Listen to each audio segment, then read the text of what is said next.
chers étudiants, bonjour. J'espère que tout le monde va bien et en bonne santé. Bienvenue dans cette nouvelle vidéo. Donc toujours dans la continuité de notre cours méthodologie de la présentation, dans lequel on va apprendre comment faire une bonne présentation orale. L'objectif de cette vidéo, savoir préparer et présenter un exposé oral. Tout d'abord, qu'est-ce que c'est un exposé oral? S'il y a quelque chose à retenir, c'est que un exposé oral consiste à expliquer aux autres ce qu'on a appris et compris d'un sujet. Expliquer, ça veut dire utiliser des phrases simples que tout le monde peut comprendre. Puis, on utilise des documents, ça peut être des photos, des extraits vidéo, des dessins, etc. Donc, l'explication, c'est communiquer avec les autres, c'est-à-dire on ne lit pas sa feuille, mais on parle en regardant les personnes aux qui on s'adresse.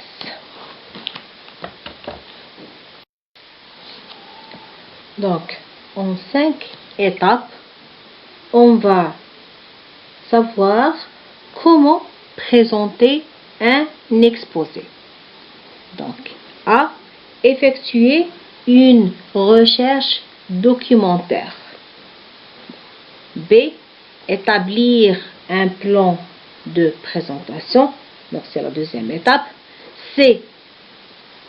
Savoir comment gérer le temps pendant une présentation orale. D. Utiliser un tableau ou un support audiovisuel, c'est la quatrième étape. Et E. Présenter de l'exposé. Alors, quand est-ce qu'on a besoin de faire un exposé? Donc, on peut vous demander de faire un exposé à l'école, en classe, à l'université, dans les instituts de formation. On peut avoir aussi de faire un exposé au travail. Par exemple, votre enseignant vous dit, je voudrais que vous fassiez un exposé, par exemple, sur la maladie de coronavirus. D'autres vous disent, parlez-nous sur la presse dans votre pays. Comment il est la presse dans votre pays? Les journalistes, la télé, la radio, l'internet. On va vous donner ce qu'on appelle un sujet ou un thème de recherche. Donc c'est très important ça. Donc voilà que vous devriez exposer devant les gens, devant un public, que ce soit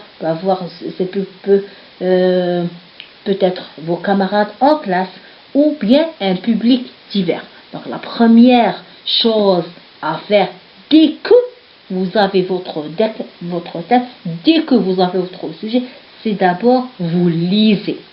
Vous essayez de le comprendre. Donc c'est très important ça. Donc la première étape à faire, c'est effectuer une recherche bibliographique sur le thème.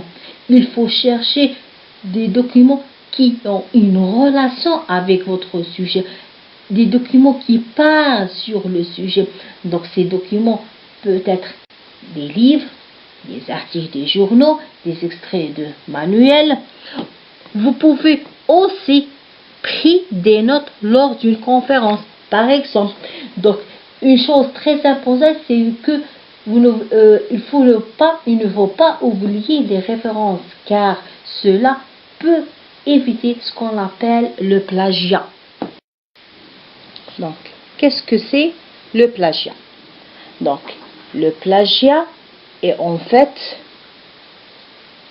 copier tout ou une partie d'un contenu, que ce soit un texte, insertion des images, des graphiques, des photos ou des données, sans citer les sources, sans citer les auteurs. Donc, je vais vous donner quelques astuces pour bien éviter le plagiat.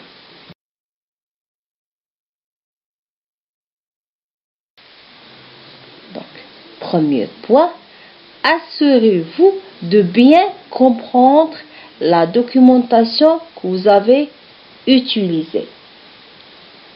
Deuxième chose,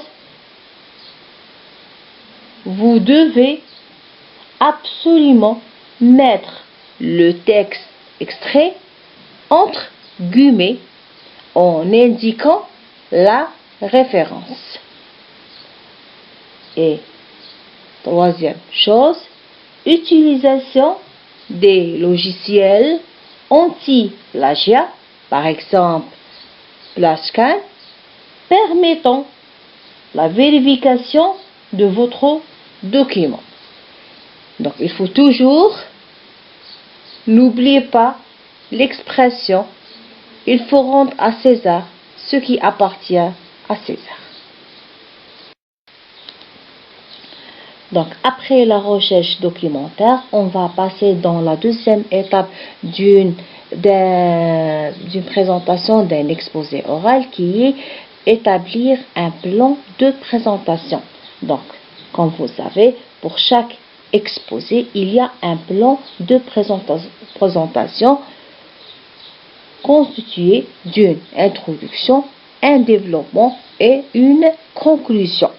Donc, dans l'introduction, comme son nom indique, on va introduire, on va présenter le sujet d'une manière générale, puis il y a la problématique et lancement du plan du travail. Donc, dans le développement, c'est le fait de développer les axes qui ont déjà abordé dans le plan. On va utiliser des arguments. Donc, n'oubliez pas d'utiliser des mots de transition, ces mots permettant de passer d'une partie à une autre. Et enfin, on va terminer par une conclusion. Donc, on va conclure, bien sûr, on va donner un résumé qui porte sur les différents axes qu'on a déjà traités lors du sujet. Donc, la conclusion, elle peut être encore répondre à la question déjà posée dans l'introduction. Donc, il est important dans un exposé de respecter la durée du temps que vous lui proposé.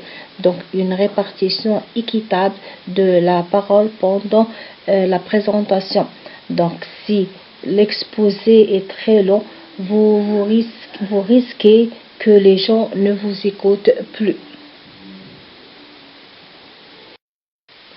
Toujours pour faire une bonne présentation là, on peut citer un autre paramètre qui joue un rôle très important dans la transmission des informations, c'est l'utilisation des supports audiovisuels. Donc, ces supports nous permettent de cristalliser et organiser nos idées, nous permet de retenir les informations. Donc parfois on a besoin ces supports pour afficher des images, pour voir par exemple des vidéos, des films.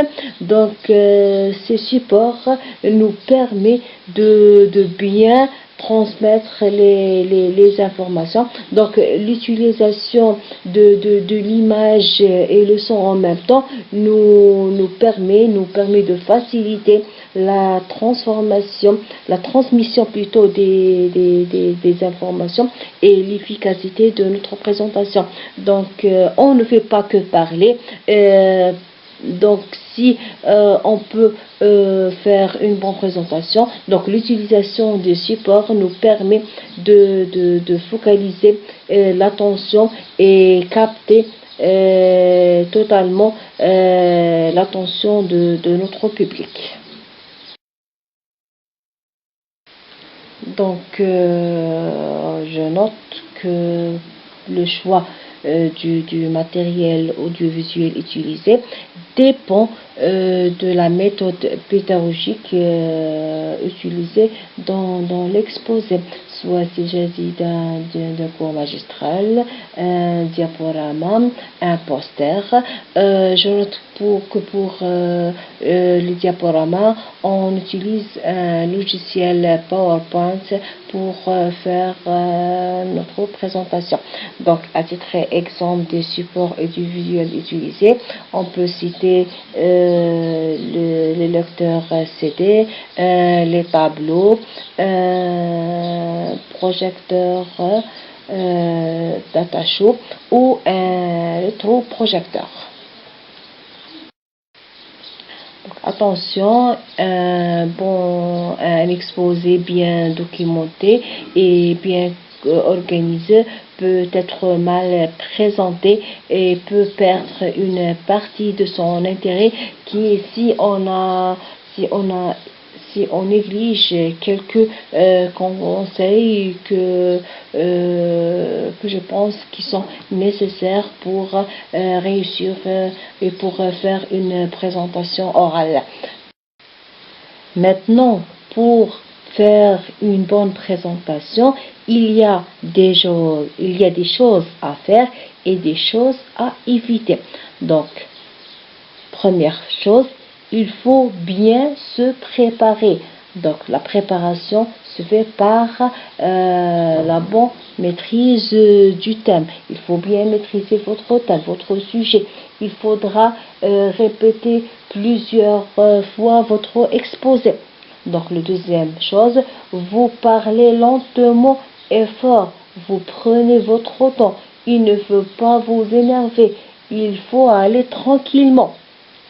Puis, il faut contrôler votre temps de présentation parce qu'un temps lent risque que les gens ne vous écoutent plus. Donc, il faudra parler simplement, clairement, faire des phrases simples. Donc, vous pouvez aussi la possibilité de vous déplacer en marchant. Ça montre que vous n'avez pas peur de votre public. Vous pouvez faire des gestes. Vous pouvez travailler votre voix. Et en dernier point, il faut être prêt à répondre aux questions, à écouter les remarques. Maintenant, nous allons voir ce que vous devriez éviter lors d'une présentation orale. Donc, la première chose à éviter, c'est de passer votre temps à lire. Il faut éviter de lire votre papier. Une présentation n'est pas une lecture. Il faut expliquer. On lit un peu, mais vous expliquez plus. Deuxième chose à éviter, c'est de concentrer votre regard à une personne. Il faut éviter de regarder que votre enseignant ou bien que votre collègue. Il faut faire l'effort de regarder tout le monde. Donc, la troisième chose à éviter, c'est de parler d'une voix monocorde, c'est-à-dire essayer de faire des gestes, essayer de motiver votre voix. Et en dernier, il faut éviter de réciter ce qu'on a copié dans les documents. Voilà, avec toutes ces règles, je pense que vous pouvez faire une bonne présentation. Donc, pour résumer, qu'est-ce qu'une bonne présentation? Donc, une bonne présentation, c'est un exercice oral. On va vous écouter. Ce n'est pas une lecture. Il faut surtout éviter de lire votre note, votre exposé. Il faut être bien préparé, il faut être motivé. Donc, vous utilisez un vocabulaire simple, des phrases simples qui puissent être compréhensibles.